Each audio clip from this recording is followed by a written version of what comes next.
Hi everyone, it's John from WotUp, and welcome back to another Chronicles of WotUp video. We're talking Lord of the Rings cast today, and this is going to be the first of many videos. I've broken it down. We're going to do about 3 or 4 cast members per video, because let's face it, there are a lot of them, and we have a lot to talk about. Now, I'm learning as I go here, so you'll have to excuse pronunciations. I'm probably going to get a lot of them wrong, and so I'm apologizing to the Lord of the Rings fandom out there as I do it. At the very least, it should be funny for you. I'm known as a king of mispronouncing things over my Wheel of Time channel, and I'm pretty much a Wheel of Time expert, having read that series 60 times. Now, me being a Lord of the Rings, not so much an expert. I've read it once in high school a very long time ago, and I watched the movies a few times because I really liked them. I really know next to nothing about the series, and I'm learning all kinds of new stuff as I go through this, as I read about the Rings of Power, and I watch other YouTube videos, and I watch other people about it. It's really neat. So I hope, especially those of you who may not know a lot about Lord of the Rings, you can join me on this journey, and we can learn some things together, which would be pretty cool. Now, if you're new to the channel and you don't know what I do here, I'm covering fantasy show news. So essentially, I'm taking any form of fantasy that's a visual medium. So we're talking The Rings of Power, Lord of the Rings, Vox Machina, The Witcher, Game of Thrones, See over an Apple Plus. Any suggestions you folks throw out there? Somebody suggested Lock and Key, which was filmed in my home province, Nova Scotia. I can actually physically go to the sites they filmed at, which I plan on doing this summer. So if you like Lock and Key, it is a fantasy-esque type show and set in a modern setting. It was filmed right in my backyard. I can definitely go there and take a look at some of the houses and places done, which I plan on doing. If you like any of that sort of thing, make sure you subscribe to the channel, click the notification bell. And if you like Wheel of Time stuff, well, my main channel handles everything and anything there is to do about Wheel of Time. I'm pretty well connected there, and I get a lot of little tidbits and exclusives and interviews and stuff on that channel. I've left a link to my main channel down below in the description box if you folks want to check it out there. Also, I have a Patreon if you want to support both channels. I put stuff up there occasionally, and you get some cool WotUp swag depending on the tier you pick.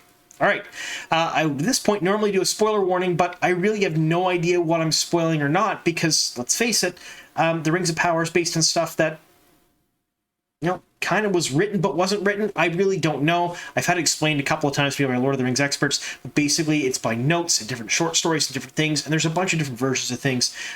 So if you haven't read any of the Lord of the Rings stuff, I'm gonna spoil some Lord of the Rings stuff, so we talk about the cast. So I'll talk a little bit about the characters, I'll give the bios of the characters and the actors and actresses playing them.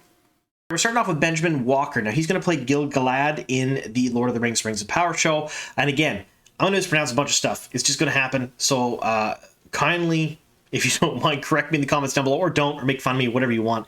I'm going to mispronounce a lot of different things, especially the Lord of the Rings character names. It's going to happen. I do it with Wheel of Time, and I know what I'm talking about there.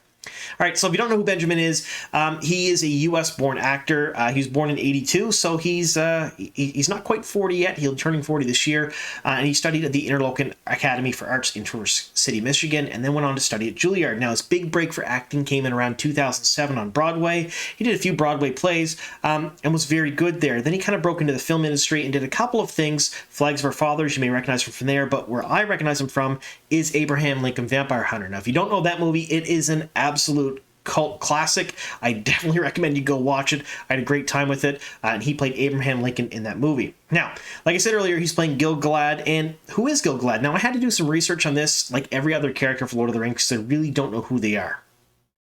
All right, so Gil Galad was the last High King of the Elves during the First and Second Age, and his death marked the end of the Nodoran era. I guess that's how you say it. I don't know how to pronounce it. I do apologize for getting that wrong.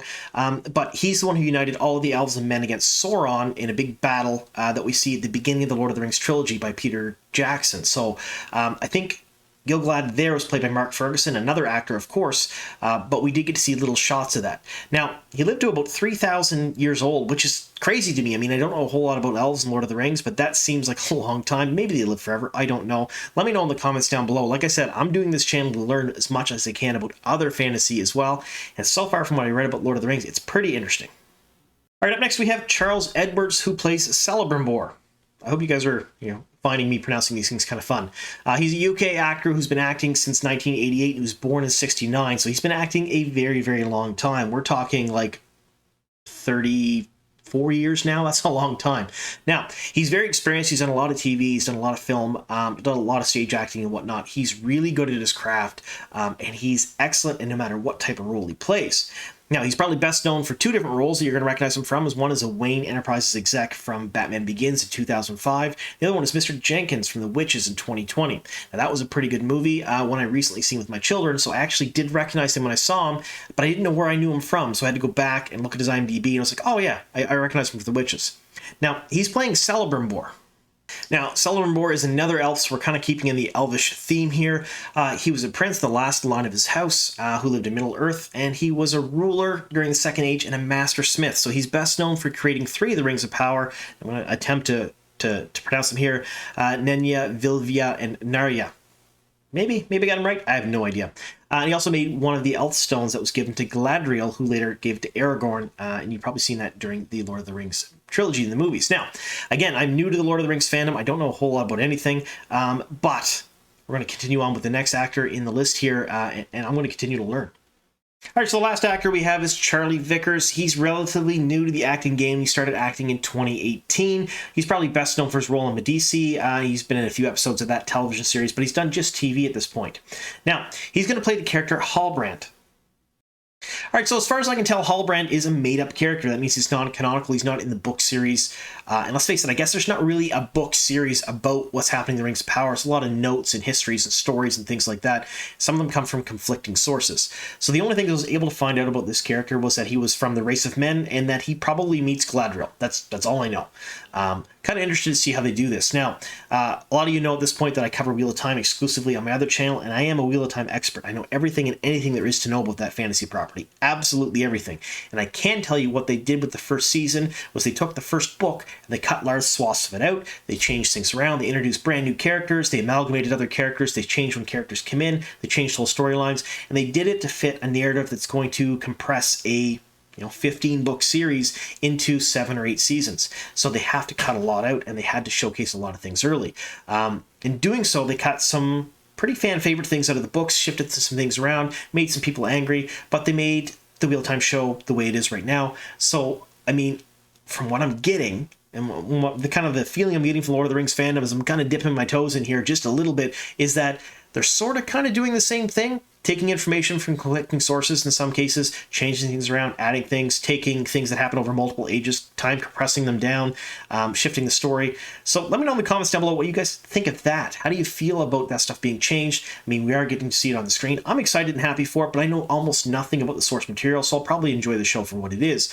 But if you're a big fan of the Lord of the Rings books and you know what's going on, let me know how you feel about all the changes. Now, again, later on this week, we're talking probably this weekend, maybe early next week, I'm going to have a Lord of the Rings expert on the channel here with me. He's a published author, David Green, writes fantasy novels. He is absolutely fantastic. He's quite a few novels under his belt, and he is a Lord of the Rings expert. He knows anything and everything there is to know about Lord of the Rings. I would say he's as knowledgeable about Lord of the Rings as I am about Wheel of Time. So he's going to come on here and he's going to school me in the first age. He's going to school me in the second age. He's going to school me about all the different things going on. Then he's going to talk about the Rings of Power. So if you like that kind of stuff, if you like learning about that stuff, and I'm going to be learning right along with him as he kind of teaches. He's going to be a whole class, basically. Stay tuned for that. Make sure you subscribe to the channel, click the notification bell on, because that's coming out probably early next week. All right. Thank you so much for sticking with me here to the very end.